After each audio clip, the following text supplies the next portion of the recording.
Where did some of these ideas come from? Why do some people think that pits are so dangerous? You know, through history, there's always a dog. You know, it's been German Shepherds, Rottweilers, Doberman Pinschers. They've all had their kind of time. And for whatever reason, pit bulls, because they were originally bred to fight bulls, that's real. And so they're just bred, you know, they're this kind of very strong dog. And so somehow they've gotten this bad rap. And then, of course, unfortunately, the media hooks onto that. And then it becomes a big thing. It sells newspapers and news stories and things like that. And so, but it's a really bad rap that I think is very unfortunate and just not justified at all. And what do you notice about this type of breed of dog? Well, typically, and this is one of the reasons I wanted to do this so badly, because this was an amazing thing. I mean, it's a really quite amazing story that she ran off the freeway onto the property here, hunkered down, clearly terrified. I mean, if you can imagine, she's running off of traffic. Here we go. It's the security footage here. So wow, there she is. And she ran and she hit herself and hunkered down, so terrified. If you can imagine running off of the freeway, right, terrified, hunkered down in the bush until then, of course, Tex found her on his walk the next morning. So I think that it's a beautiful thing because this dog has been through a traumatic experience, and she's real skinny, and we don't know what's happened to her. And so that she was able to be resilient enough to trust people to come out and help get her out of the bushes, bring her into the station where all these weird things are happening, strangers, weird stuff, all these things are happening, and just trust people after whatever she's been through and all of that with this just naturally calm, nice temperament, I think is an amazing thing. And that's why I thought we got to talk about this, because this has just saved this dog's life because of her natural, nice temperament. Well, and studies actually show, Stephanie, that the temperament of this type of breed is actually not what everyone thinks. So explain this testing. Well, there's a temperament testing society, American Temperament Test Society, and they do temperament testing of all different breeds, and they take percentages. They just collect data. And so the tests they do prove that the pit bulls, they test the pit bull type dogs, because pit bull is more of a type than a particular breed usually.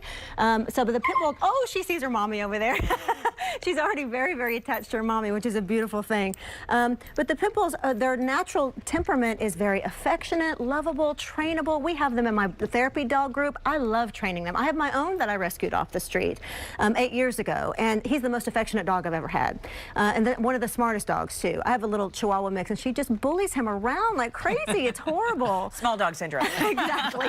The small dogs are much scarier than the pit bulls, that's for sure. But the tests do show that they have this really lovable temperament, and it's just almost always, I mean, that's just always the way it is, and they're so resilient. They bounce back after all that kind of stuff. The other myth that we've heard, and I've heard this in stories and different things over the years, is that once the pit bull is locked onto somebody or another dog, that jaw is locked. Right, right. It's weird, isn't it? That's such a weird thing that appeared, because it would suggest that the pit bulls have some kind of different physiology. If their jaw is built different or something like that, that it could actually lock. But it's silliness. It's complete silliness. It's complete hooey. It's not true. Their jaws are built no different than any other dog. What about the myth that pit bulls are naturally or inherently aggressive toward people? Yeah, it just is. That again is just hooey, because they literally have no innate aggression towards people. It's interesting because when they were actually created, man created all these breeds. So when they were actually created to be fighting dogs for bulls, right,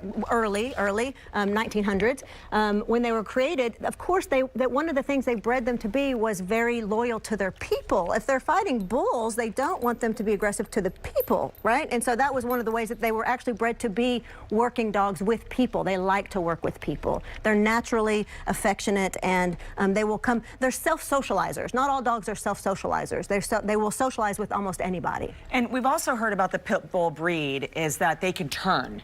Right, right. This kind of, all of a sudden they're going to turn on you and attack you and all that. It's so silly, because every dog, thank you. Every dog should be treated as an individual, and no dog behavior ever just comes out of nowhere. It doesn't just snap and, oh my God, it just doesn't happen like that. If a dog is going to have an issue, or a dog does attack, heaven forbid, there's always a reason. There's always a reason, and there's almost always a ton of warning before it happens. Almost always. And so if you don't, then it's a very strange situation. situation. Every time I have a bite case, I can almost count like 12 different things that happened before it actually went down. So dogs don't ever do that. Again, we got to treat them as individuals. They don't just snap out of nowhere. My grandfather, my mom's dad, had a pit mix. Felix, rest little Felix, and my grandpa, but he was the sweetest, kindest, most gentle dog. Let's talk about just the last 100 years, because another myth might be that pit bulls have always been considered aggressive. But back in the early 1900s, wasn't the dog really like the babysitting dog and advertised like in magazines as like the best family dog you could own? Yeah, and it's amazing if you go and look at the pictures of early 1900s, you can see there's tons of pictures of families and kids and all kinds of stuff. They were the mascot of World War I. So on all the propaganda posters, they used them as mascots. And then you see all these pictures like people like Fred Astaire and Helen Keller and Theodore Roosevelt and Mark Twain. They all had pit bulls. It wasn't ever considered anything strange or scary or anything like that. Even in Little Rascals, wasn't the dog Petey, yeah, also a pit bull? Yes, and Buster Brown's dog is a pit bull. I mean, all these things. And it is becoming, now because there's so many of them, unfortunately, that need homes, it's becoming another thing. There's lots of celebrities these days also that have pit bulls. And let's face it, Stephanie, we have a little bit of time left. I mean, any dog, if you spend time with it, can learn these tricks, can learn the behavior, and that's good or bad, right? So the learned aggressiveness, or if the dog is learned to fight for whatever reason, that's a learned They were taught that, right? They're not born that way. Just like no baby is born learning to fight or wanting to fight. They don't have that innately in them. But there's always nature versus nurture. We always have to consider that. No matter what, we all have our own makeup, genetic makeup. But almost always their natural temperament is to be affectionate and loving. If they are taught to fight, they've got these incredible bodies, so they can be taught to fight. But it's not something that is innate to them.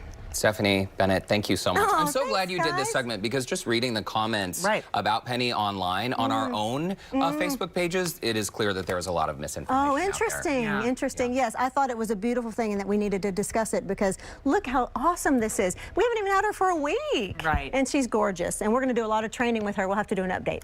The Dog Whisperer right here. Thank you, guys. If you want to train your dog and would like to connect with Stephanie, don't waste your time. Just call her immediately. Visit the Scene on Houston Live section of our website. She will help you out. I've seen her with all different breeds of dogs, and it's so fantastic. Thank you so much, you guys. Great to see you, Stephanie. Thanks so much. After the break, we will